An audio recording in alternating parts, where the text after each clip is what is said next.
حضور سید سالار مسعود غازی کے ماموں سلطان سبکتگین کے بیٹے محمود غزنوی نے سومناتھ کے قلعے پر 16 حملے کیے تھے اور 16 حملے کرنے کے باوجود فتح حاصل نہیں ہوئی تو محمود غزنوی کے پیر و مرشد کا نام ہے خواجہ ابو الحسن خرقانی.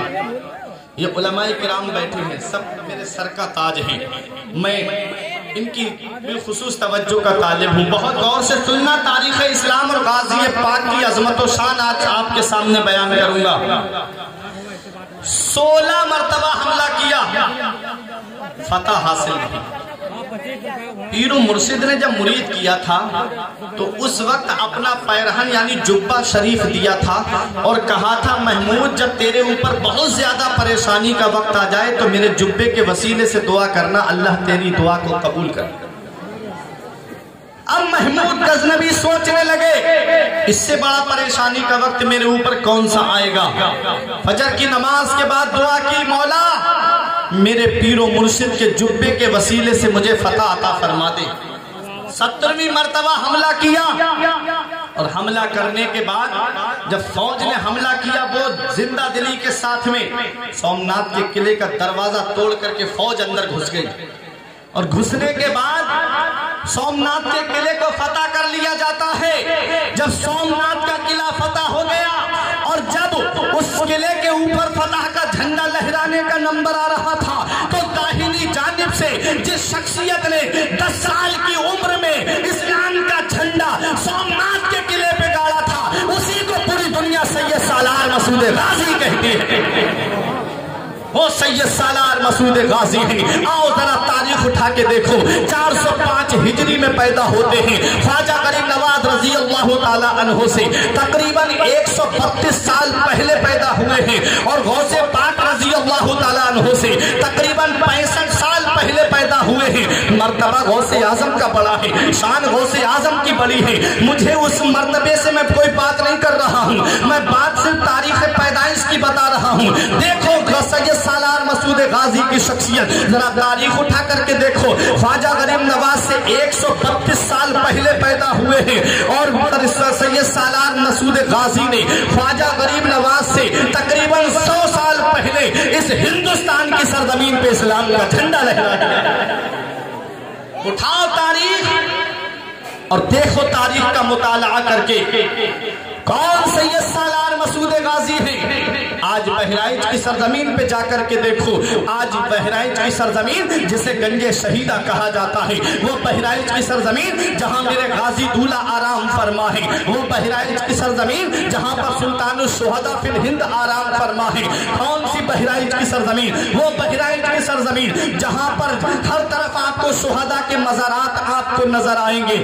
آج وہاں پر ٹرین بھی چل رہی ہے، آج وہاں پر بسیں بھی چل رہی ہے، آج وہاں پر موٹر سائیکل بھی چل رہی ہے، آج وہاں پر آٹو رکشہ بھی چل رہا ہے، لیکن وہاں پر آج بیل گاڑی بھی چل رہی ہے. آج ہم کو کچھ نظر نہیں آتا لیکن بہرائچ کی سرزمین وہ سرزمین ہے.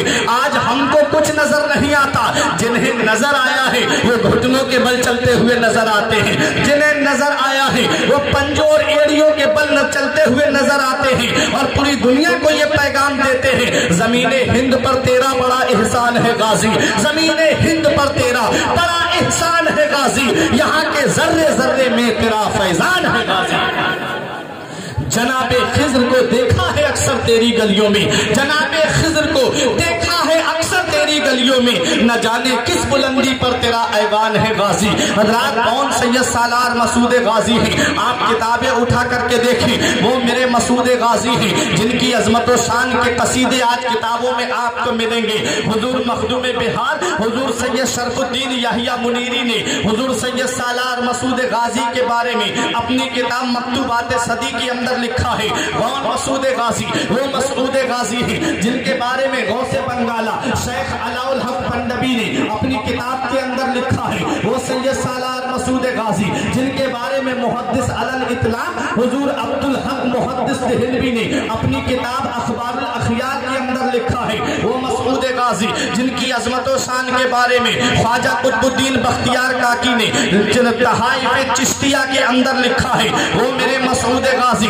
جن کی عظمت و شان کے بارے میں حضور بابا زمانہ بابا فرید الدین گنج شکر نے اپنی کتاب سیرت بابا فرید الدین کے اندر لکھا ہے۔ کون مسعود غازی ہیں؟ وہ مسعود غازی ہیں جن کے بارے میں شیخ عبد الرحمن چشتی علوی نے اپنی کتاب میرات الاسرار کے اندر لکھا ہے۔ تاریخ سید سالار مسعود غازی کے اندر لکھا ہے۔ کون مسعود غازی ہیں؟ وہ مسعود غازی جن کی عظمت و شان کے بارے میں اعلیٰ حضرت مجدد اہل سنت امام عشق و محبت حضور سیدی سرکار اعلیٰ حضرت نے الملفوظ شریف کے اندر لکھا ہے، وہ میرے مسعود غازی ہیں جن کی عظمت و شان کے بارے میں آپ دیکھیں کہیں کہیں آپ کو سفر نامہ ابن بطوطہ ملے گا، کہیں آپ کو انوار مسعودی میں ملے گا، کہیں آپ کو میرات الاسرار کے اندر ملے گا۔ یہ ساری سیرت کی کتابیں، یہ سارے رسالے میرے غازی پاک کی عظمت و شان پر لکھ کر کے لوگ یہ پیغام دے رہے ہیں، ارے اکثر کی شان میں کتابیں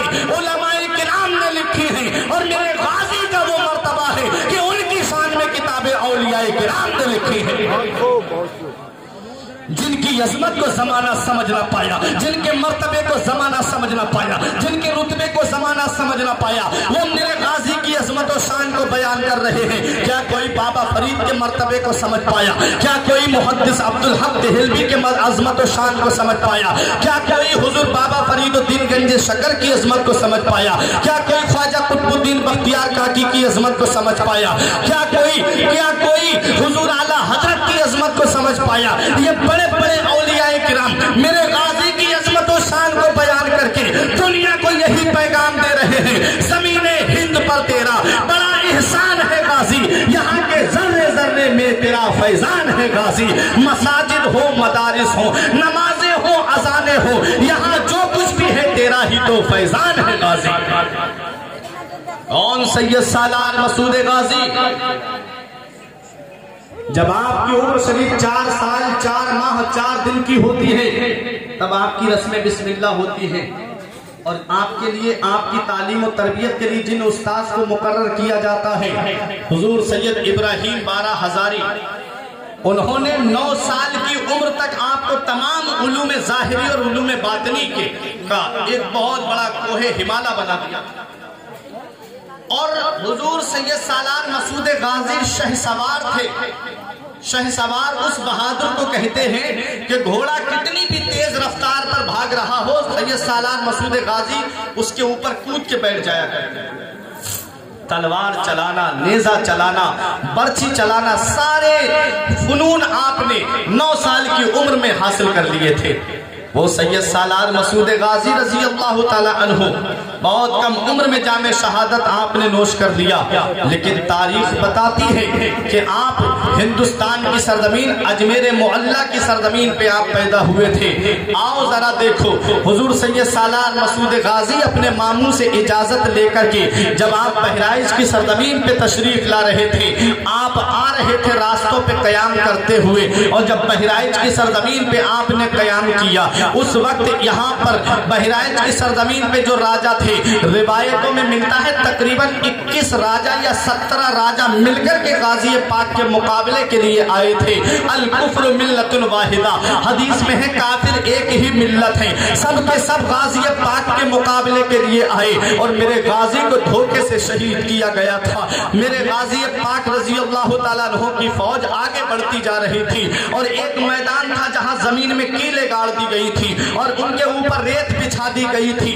غازی پاک کی فوج جب آگے بڑھتی جا رہی تھی تو غازی پاک کے لشکریوں کے گھوڑوں کی ٹاپوں کے اندر جب کیلیں چبھی تو وہ گھوڑے بد کے کچھ لوگ تو گھوڑوں کی ٹاپوں کے نیچے آ گئے اور سوچا کہ یہ فوج اب بکھر چکی ہے۔ تب چاروں طرف سے حملہ کیا گیا تھا، ایک بہت بڑی فوج لائی گئی تھی۔ راجہ سہردیو بھی اسی میں تھا، راجہ رام چرن بھی اسی میں تھا، اور راجہ سہیل دیو بھی اسی میں تھا۔ بڑے بڑے راجہ مل کر کے غازی پاک کے مقابلے کے لیے آئے تھے، اور جب میرے سید سالار مسعود غازی کے لیے سہیل دیو نے پہاڑ کی آڑ لے کر کے جب ایک تیر مارا تھا جو آپ کے حلق پر لگا تھا، میرے غازی پاک اور آپ کا گھوڑا جب زخموں سے چور ہو گیا، تیروں سے چھلنی ہو گیا، غازی پاک جب گھوڑے سے نیچے تشریف لا رہے تھے تو آپ کا جو خادم تھا جسے دنیا والے سکندر دیوانے کے نام سے جانتے ہیں، سکندر دیوانے نے اپنے ہاتھوں پہ لے لیا تھا اور آنکھوں میں آنسو آ گئے، کہا حضور آپ نے اسلام کا جھنڈا ہندوستان میں لہرایا ہے، آپ نے اسلام کا پرچم ہندوستان میں لہرایا ہے، حضور آپ کے بعد اسلام کا پرچم کون بلند کرے گا، آپ کے بعد اسلام کا جھنڈا کون لہرائے گا، آپ کے بعد اسلام کی مذہب اسلام کی نشر و اشاعت کون کرے گا۔ آپ میں سے آنسو نکلے سکندر دیوانے کے، میرے غازی کے چہرے پر گرے، آنکھیں کھول کے دیکھا سکندر دیوانہ رو رہا ہے، ہاتھ چہرے پہ پھیر کے کہا مت رو میرے دیوانے، مت رو سکندر، رونے کی ضرورت رہی ہے، ان الدین عند اللہ الاسلام، بے شک اللہ کا پسندیدہ دین صرف اسلام ہے، اللہ مذہب اسلام کی حفاظت کے لیے اپنے محبوب بندوں کو بھیجتا رہتا ہے، اللہ تعالیٰ کے محبوب بندے آئیں گے اس مذہب اسلام کے پرچم کو بلند کرنے کے لیے۔ حضرات میرے غازی پاک رضی اللہ تعالیٰ نے جب مہوے کے درخت کے نیچے جام شہادت نوش کیا، بہت چاہا سہیل دیو کی فوج نے کہ چلاؤ غازی پاک کے جسم کو تلاش کر کے اس کی بے حرمتی کی جائے، اللہ تبارک و تعالیٰ نے آپ کے جسم کو چھپا دیا، کسی کو نظر نہیں آیا میرے غازی پاک کا جسم، اور آپ کا جو کتا تھا وہ کتا آپ کے جسم کی حفاظت کرتا رہا۔ اللہ اکبر، تاریخ بتاتی ہے میرے غازی پاک کی شہادت کے بعد میں ایک مجلس مست و طرب رکھی گئی اور کہا کہ اب کوئی نہیں ہے ہندوستان میں جو اسلام کا جھنڈا بلند کرے، اب کوئی نہیں ہے ہندوستان میں اب اسلام کا پرچم بلند کرے، اب کوئی نہیں ہے ہندوستان میں جو اسلام کا جھنڈا لہرائے گا۔ غازی پاک کی شہادت کے بعد میں اب لوگ سمجھ رہے تھے اب کوئی نہیں آئے گا ہندوستان میں اسلام کا جھنڈا لہرانے کے لیے، ان کو کیا پتا کہ فانوس بن کے جس کی حفاظت ہوا کرے، فانوس بن کے جس کی حفاظت ہوا کرے، وہ شمع کیا بجھے جسے روشن خدا کرے۔ سبحان اللہ، سبحان اللہ، نعرہ تکبیر، نعرہ رسالت، علماء اہل سنت، نعرہ تکبیر، نعرہ رسالت، سبحان اللہ، جنہوں نے میرے غازی پاک کو شہید کیا، آج مزار شریف کے احاطے میں جا کر کے دیکھ لو، وہاں کی چادر سے، وہاں کے تیل سے، وہاں کے پانی سے سب سے زیادہ وہی لوگ شفا یاب ہوتے ہوئے نظر آ رہے ہیں۔ میرے غازی پاک نے پوری دنیا کو ایک پیغام دیا تھا، لوگوں میں یہاں کوئی زمین پہ قبضہ کرنے نہیں آیا تھا، میں یہاں پر صرف مذہب اسلام کی نشر و اشاعت کرنے کے لیے آیا تھا، میں تو یہاں پر اللہ اللہ کرنے کے لیے آیا تھا، میں تو یہاں پر اپنے رب کو یاد کرنے کے لیے آیا تھا۔ میرے غازی پاک رضی اللہ تعالیٰ عنہ کو شہید کرنے کے بعد میں لوگوں نے سوچا کوئی نہیں ہے ہندوستان میں اسلام کا جھنڈا بلند کرنے والا، یہاں پر ہمارے بزرگ بیٹھے ہوئے ہیں، میں ان سے ایک بات پوچھنا چاہتا ہوں، جب دو پہلوان اکھاڑے میں لڑتے ہیں تو بتاؤ جو اکھاڑا چھوڑ کے بھاگ جاتا ہے وہ بہادر ہوتا ہے یا جو اکھاڑے میں کھڑا رہتا ہے وہ بہادر ہوتا ہے؟ تو تمہارا ایک ہی جواب ہوگا، جو اکھاڑے میں کھڑا ہوتا ہے وہی بہادر ہوتا ہے، جو میدان چھوڑ کے بھاگ جاتا ہے اسے بزدل کہا جاتا ہے، اسے کائر کہا جاتا ہے، جو اکھاڑا چھوڑ کے بھاگ جاتا ہے اسے تاریخ میں ہارا ہوا کہا جاتا ہے۔ بہرائچ کی سرزمین پہ جا کر کے دیکھو، میرے مسعود غازی کا ایک چھوٹا سا لشکر تھا اور ان کے مقابلے کے لیے ہزاروں کی تعداد میں راجہ سہیل دیو فوج لے کر کے آیا تھا، لیکن تاریخ بتاتی ہے کہ آپ بہرائچ کی سرزمین پہ جا کر کے دیکھو، کوئی ان راجاؤں کے بارے میں ڈنڈا ٹھوک کے یہ نہیں کہہ سکتا کہ وہ اس برادری کے تھے یا وہ اس خاندان کے تھے، کوئی کہتا ہے وہ جین تھے، کوئی کہتا ہے وہ فارسی تھے، کوئی کہتا ہے کہ وہ راجپوت تھے، کوئی کسی ایک بات پر اتفاق نہیں ہے، مگر وہ میرے مسعود غازی تیری عظمت کا جواب نہیں ہے، تیری شان کا جواب نہیں ہے، تیری بلندی کا جواب نہیں ہے، تیری عظمت کا جواب نہیں ہے، تیرے مقام ثریا کا جواب نہیں ہے۔ ان راجاؤں کے بارے میں کوئی یہ نہیں کہہ سکتا کہ وہ اس برادری کے تھے، آج ان کے نام و نشان مٹ گئے، لیکن قسم خدا کی بہرائچ کی سرزمین پر میرے غازی کا آستانہ آج بھی آپ کو نظر آئے گا، اور وہاں پر شہیدوں کے مزارات آج بھی